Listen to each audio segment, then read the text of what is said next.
Tiferet qui est le tronc duquel se propagent les branches. De plus, Tiferet provient du mot porote, c'est-à-dire du mot branche. Et ainsi, les 6 extrémités se ramifient à partir d'elles. Ces paroles sont exactes et divines. Et cette difficulté peut également être abordée d'une autre façon. Malgré ces paroles, cela n'empêche pas le fait que le nom Ayé soit plus grand et plus élevé que le nom de 4 lettres et que les branches ne se ramifient pas à partir de lui. Car le nom de 4 lettres se réfère à Tiferet et bien que sa valeur soit grande, elle ne l'est pas autant que celle du nom Ayé qui est la base de l'arbre. Et ainsi, pourquoi le nom de 4 lettres qui se réfère à Tiferet ne se comporte-t-il pas selon ces lettres? Que le miséricordieux nous protège de penser comme ceux qui disent que Keter serait une branche pour Tiferet, car c'est ce qu'il est dit ici et ils font partie de ceux qui touchent à l'essence de l'Atsilut, qui renversent la chose et coupent dans les plantations, à Dieu ne plaise. Et lorsque nous nous rappellerons avec quoi nous avons commencé la section sur le nom de 4 lettres au début du premier chapitre, la chose nous sera très claire car même dans Keter le nom de 4 lettres est un mystère infini. Et puisque la sainteté de ces noms est grande et qu'ils ne peuvent être effacés, ils sont des palais pour les existences comme nous l'avons expliqué. Et c'est à cause du mystère de Keter qu'aucun nom définissant sa spiritualité, que ce soit le nom de 4 lettres ou les autres noms, ne se révèle en elle à part le nom Ayé qui se réfère logiquement au mystère, comme nous l'avons expliqué. Et le sens en est que puisqu'il est dit qu'il n'existe aucune compréhension de la séphira Keter et que la révélation se fait au-dessous dans Zokma et Bina. Ainsi les Géonions ont expliqué que Keter est l'expression du don, comme dans accorde-moi un peu d'intérêt et je t'instruirai. Et ceci signifie, ne t'enfonce pas en elle car il n'en existe aucune compréhension, et sa compréhension réside dans les autres séphirotes. Et ainsi, il se trouve qu'il s'agit logiquement de la cause de son élévation et de son mystère, comme nous l'avons expliqué. Mais si le nom de 4 lettres se comportait selon ces lettres, il apparaîtrait que l'Atsilut est appréhendable, et cela n'est pas approprié à cause de son mystère, et c'est pourquoi nous le prononçons par l'intermédiaire de son palais, car la compréhension de Tiferet se trouve dans Malkout, comme dans l'Éternel trône dans le palais de sa sainteté, avec la valeur numérique de Zekal et d'Adonai. Et cette introduction sera également expliquée, avec l'aide de Dieu, dans le second chapitre. Et après avoir commencé avec ce sujet à propos de la nature des noms, nous allons maintenant, avec l'aide de Dieu, expliquer chacun des noms de façon individuelle. Chapitre 2.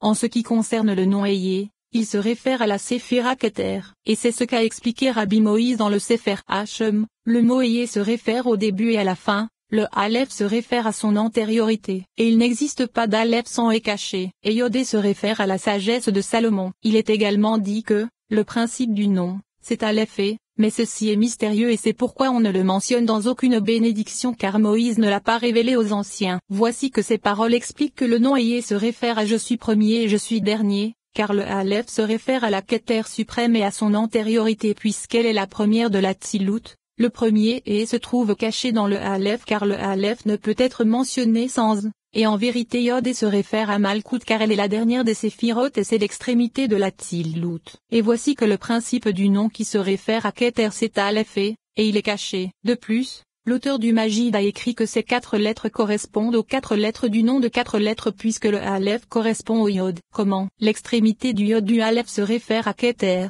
à sa finesse et à son mystère. Le corps du Yod se réfère à son essence et à la pensée pure qui se propage. Le veau central du Aleph se réfère à la propagation des canaux depuis Okma vers Bina, et le Yod inférieur du Aleph c'est la réalité de Bina qui s'attache à Okma. Le E se trouve à sa place et se réfère à Bina car elle s'ouvre en bas pour prodiguer aux autres émanations qui se trouvent au-dessous d'elle, et elle s'ouvre en haut avec une petite ouverture afin de recevoir de Keter. Mais son ouverture en bas est large afin de prodiguer et afin que tout se propage. Le Yod qui se trouve au milieu correspond au veau du nom de 4 lettres. Et voici que c'est le début du nom de 4 lettres qui se trouve dans Tiferet, comme cela est connu. Et le dernier et correspond à Malkout car elle est ouverte en bas pour prodiguer, et est ouverte en haut pour recevoir la finesse suprême. Et son ouverture est également large en bas afin de recevoir toutes les prières et les élever du côté de la finesse, vers le haut. Voici en résumé les paroles du Magid. Et à propos de ce nom, nous avons trouvé la chose suivante dans le Zohar sur la paracha Areimot. Il lui dit, si cela plaît à mon père, j'ai entendu qu'il ait dit à ce propos, je serai qui je serai, mais je ne comprends pas cela. Il lui dit, Éléazar, mon fils, c'est ce que les amis ont établi. Et maintenant, le tout est en connexion avec la même chose. Le secret de la chose est le suivant, Ayé contient tout car lorsque les chemins sont cachés et ne se distinguent pas, et qu'ils sont contenus dans un seul endroit, Alors ils sont appelés Ayés car il contient tout ce qui est caché et non révélé. Après que le commencement eut émané de lui, et que cette rivière fut tombée enceinte afin que tout se propage, alors il fut appelé Asher Ayé, c'est-à-dire je propagerai et j'enfanterai tout. Ayé signifie maintenant, je contiens tout, dans tous ses détails. Asher Ayé signifie Ima est enceinte, et elle est prête à donner naissance à tous les détails et à révéler le nom suprême. Ensuite, Moïse voulut connaître les détails de la chose. Alors, le Saint béni soit-il, lui expliqua, Ayé est particulier. Et c'est pourquoi il n'est pas écrit Asher Ayé. Et j'ai trouvé dans le livre du roi Salomon qu'Asher est relié à l'Éden, la forteresse suprême de l'assemblée, comme il est écrit, pour mon bonheur les filles m'ont appelée bienheureuse. Ayé signifie prête à enfanter. Viens et vois comment il descendit de degré en degré pour dire à Moïse le secret du Saint béni soit-il. Au début, Ayé contenait tout car tout était caché et n'était en aucune façon révélé, comme je l'ai dit. Et le signe en est, j'étais à ses côtés, ouvrier et se taira. Et il est écrit, l'être humain ne connaît pas sa valeur et se taira. Ensuite, apparut ce fleuve qui est la mer suprême qui tomba enceinte. Et lorsqu'elle fut prête à enfanter, il est dit, Asher Ayé, c'est-à-dire je suis prête à enfanter et à tout fixer. Ensuite, elle commença à enfanter, et il n'est pas écrit Asher mais, seulement, Ayé, c'est-à-dire que maintenant tout va émaner et va être fixé. Après que tout eut émané et fut fixé à sa place, il quitta tout et dit, Yahvé, l'un est un détail et l'autre est sa subsistance. Et à cet instant, Moïse connut le secret du Saint-Nom qui est dissimulé et révélé, et il s'y attacha comme aucun autre fils du monde ne l'avait fait. Précieux est son héritage. Rabbi Éléazar s'approcha et embrassa ses mains. L'explication en est que Rabbi Éléazar écouta les paroles de ses éminents amis à propos du nom Ayé Asher Ayé et qui disait qu'il se rapporte à Keter, Okma et Bina. C'est-à-dire que le premier Ayé se réfère à Keter, Asher à Okma, et, le dernier, Ayé à Bina. Mais cela ne fut pas clair pour lui car il est difficile de dire que le nom Ayé se réfère de façon identique à Bina et à Keter.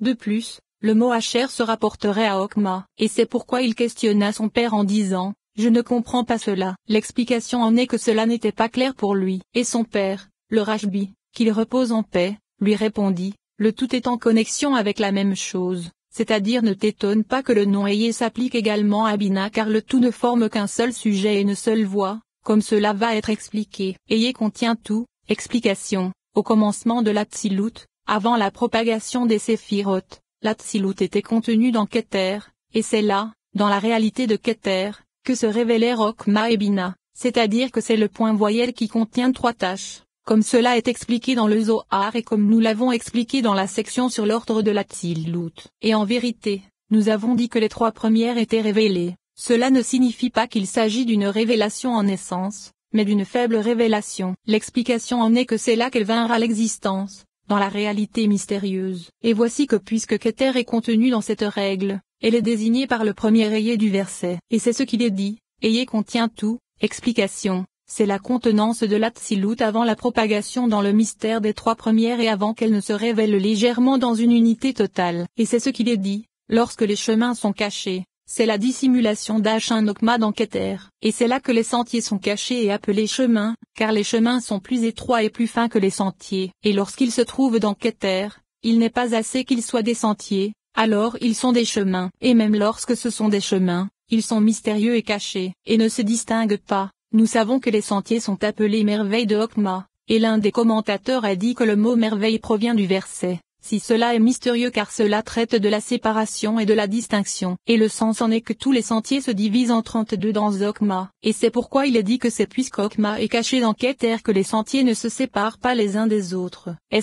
Et ne se distinguent pas. Et il a déjà été expliqué que la révélation des sentiers qui se trouvent dans Okma se fit par l'intermédiaire de Bina. Et c'est à cause du mystère de Bina dans Keter qu'elle n'avait pas encore vu le jour. C'est pourquoi il ne s'était pas propagé vers Bina mais était contenu à un seul endroit. C'est-à-dire dans Okma qui se trouvait dans Keter. Et c'est ce qu'il est dit, et ils sont contenus dans un seul endroit. Et il est possible d'expliquer et ne se distinguent pas par l'expression de l'explication. Et le sens en est qu'ils n'étaient pas expliqués, c'est-à-dire leur propagation vers Bina, car Bina est une explication pour Okma comme cela est connu. Et toute cette contenance, c'est-à-dire la contenance de toute l'Atsilut, lorsqu'elle se trouve dans Keter est désignée par le nom Ayé. Ainsi, le nom Ayé se réfère à Keter lorsqu'il indique la totalité d'un Atsilut contenu en son sein avant sa propagation. Et c'est ce qu'il est dit, alors ils sont appelés Ayé car il contient tout ce qui est caché et non révélé. Explication, lorsqu'ils sont appelés Ayé, c'est-à-dire qu'Éther dans laquelle est contenue toute l'Atsilut comme nous l'avons expliqué.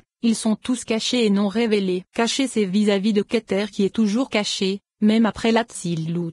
Et c'est vis-à-vis des autres émanations qui sont cachées en elle qu'il est dit et non révélées. Explication, dont la réalité n'est pas révélée. Après que le commencement eut émané de lui. Explication, après l'émanation de Okma et sa propagation, car Okma est appelé commencement comme nous l'avons expliqué dans le 7e chapitre de la 3e section, et que cette rivière fut tombée enceinte. Explication, c'est Bina qui est appelée rivière. Ainsi, après que Bina eut émané, elle tomba enceinte de toutes les séphirotes car c'est en elle que se fit l'organisation de l'Atsilut.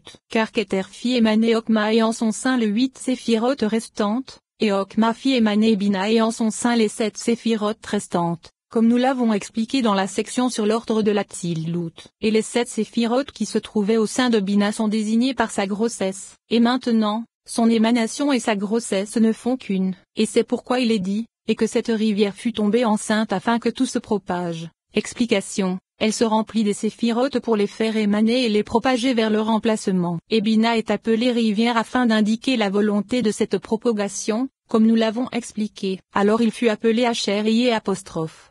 Nous savons que la grossesse de Bina se fit grâce à Okma, et que Okma et Bina sont représentés par Asher comme cela est expliqué, c'est-à-dire, je propagerai et sautera. La difficulté provient du fait qu'il soit dit que le premier ayé se réfère à la contenance et au mystère, comme nous l'avons expliqué, et que le second ayé se réfère à la révélation et à la propagation. Comment serait-il possible que des mots identiques se réfèrent à ces sujets opposés? À cela, il est répondu que chaque mot doit être compris selon son sujet et sa nature. Et c'est ce qu'il est dit, c'est-à-dire, je propagerai. Explication, c'est le premier ayé, c'est-à-dire, je propagerai et j'enfanterai tout. La signification en est que le premier ayé est semblable à je ferai, et le sens en est, je révélerai et je propagerai. Cela se réfère à l'Atsilut, mais elle n'avait pas encore commencé à se propager. Et bien que le mot ayé se réfère à l'existence à venir, cela ne signifie pas qu'elle est destinée à se révéler. En vérité, l'intention de ce mot est de nous indiquer qu'il est plein et qu'il règne sur toute l'Atsilut destinée à se révéler. Et il est impossible de dire une telle chose si le mot ayé ne signifie pas je règne sur toute l'Atsilut destinée à se révéler. Mais cela ne signifie pas qu'il est lui-même destiné à se révéler. En vérité,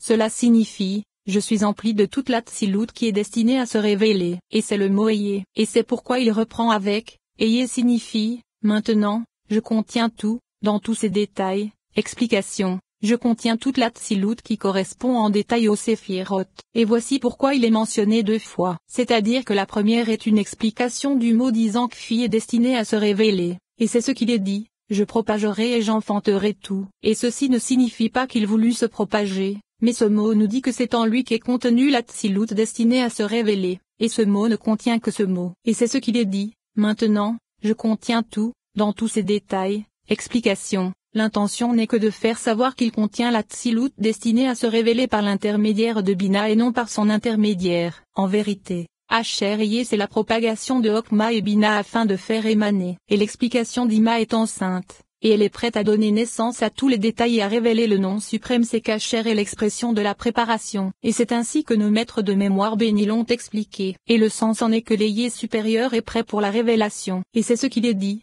elle est prête à donner naissance à tous les détails. C'est-à-dire que les particularités des séphirotes se révèlent par l'intermédiaire de Bina, comme cela est connu, et à révéler le nom suprême est une explication du ayé caché, et c'est Asher ayé. Explication, l'ayé caché est prêt à révéler, et voici qu'Asher ayé c'est Okma et Bina car les deux sont contenus dans le mot Asher, comme nous l'expliquerons avec l'aide de Dieu. Ensuite, Moïse voulut connaître et se Torah. Explication, il voulut connaître l'Atsilut elle-même depuis son emplacement, en bas, à l'emplacement de ces détails. Et ayé lui fut dit 3 fois pour indiquer l'Atsilut à son emplacement. Et c'est ce qu'il est dit, les détails de la chose. Explication l'Atsilut elle-même. Et il lui fut dit 3 fois ayé. Et c'est ce qu'il est expliqué par ayé. Et ceci est difficile car ayé n'est pas une particularité, mais au contraire il contient l'Atsilut comme nous l'avons expliqué plus haut. C'est pourquoi il est répondu que puisqu'il n'est pas dit ici Asher ayé, on aurait dû dire ayé Asher ayé m'a envoyé et non seulement ayé. Et c'est la propagation de l'Atsilut et de ses particularités. Et ne dit pas que ce qu'il a voulu dire c'est qu'apostrophe ayé Asher ayé m'a envoyé vers vous doit se comprendre comme cela est dit. Et j'ai trouvé dans le livre du roi Salomon et Sotera,